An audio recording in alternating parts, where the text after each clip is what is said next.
Karakteristik penghuni surga, Iyad bin Himar al-Mujashi ia berkata, pada suatu hari Rasulullah Shallallahu Alaihi Wasallam berkhutbah seraya bersabda, penghuni surga itu ada 3. Pertama, penguasa yang adil, jujur, dan mendapat taufik. Kedua, seorang yang penyayang dan perhatian kepada setiap kerabat. Ketiga, seorang muslim yang suci, pandai menjaga diri, dan memiliki keluarga.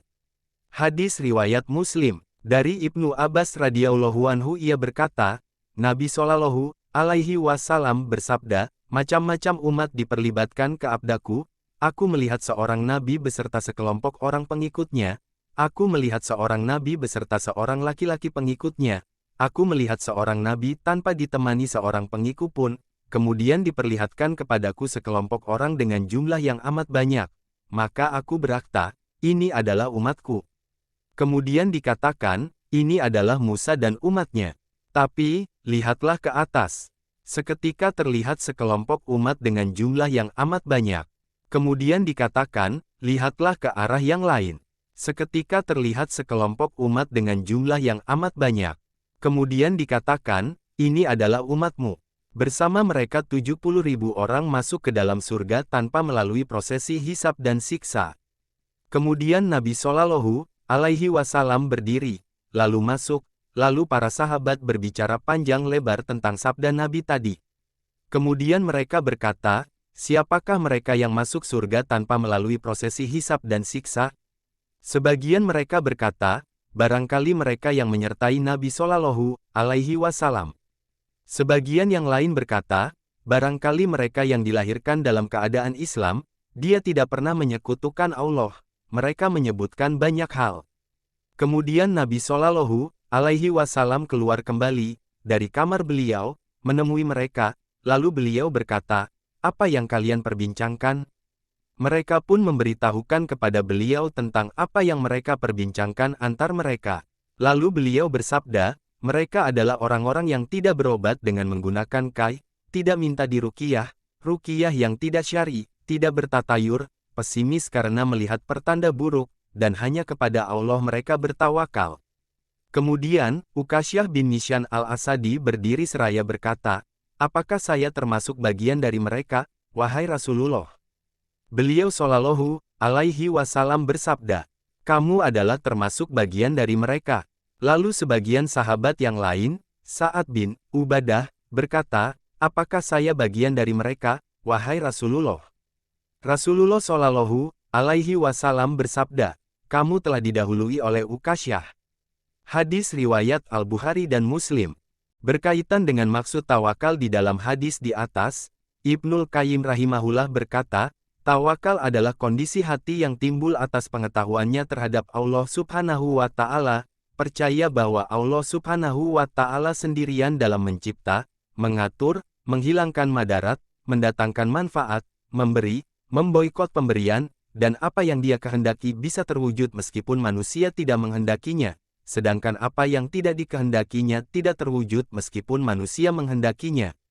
Dengan begitu, ia bersandar sepenuhnya kepada Allah Subhanahu wa Ta'ala, menyerahkan segala hal kepada Allah Subhanahu wa Ta'ala, merasa tenang bersamanya, percaya sepenuhnya kepadanya, yakin bahwa Allah Subhanahu wa Ta'ala akan mencukupinya berdasarkan rasa dan sikap tawakal kepadanya.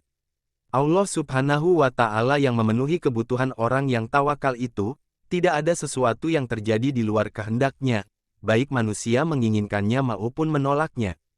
Kondisi orang yang tawakal itu seperti kondisi anak kecil di hadapan kedua orang tuanya, dalam perihal sesuatu yang ia niatkan, baik motivasi atau larangan, maka kedua orang tua itu menanggung sepenuhnya.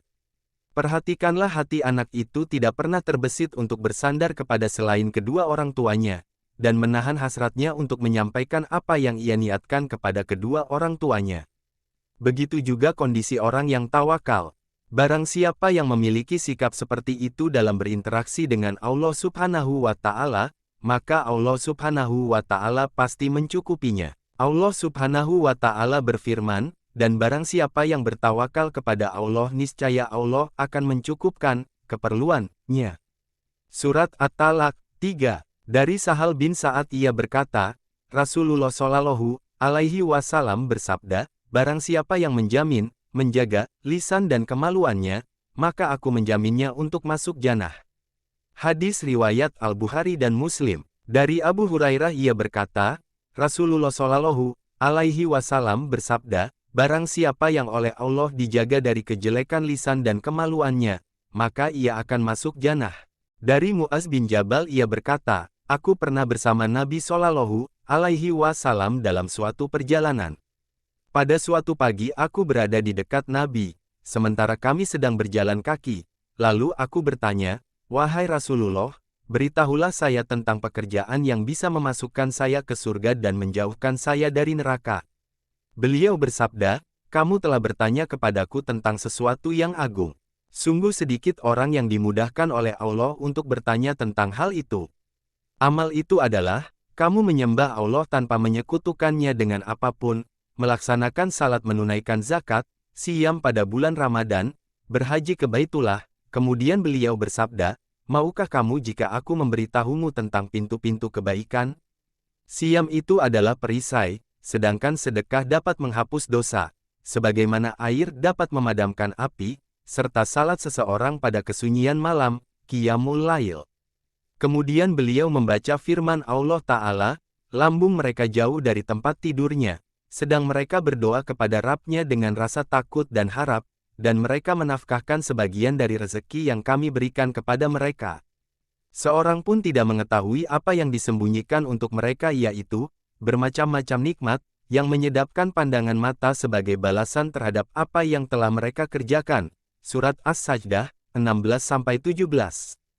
Beliau kemudian bersabda, maukah kamu jika aku memberitahumu tentang penghulu segala sesuatu, tiang segala sesuatu, dan puncak segala sesuatu?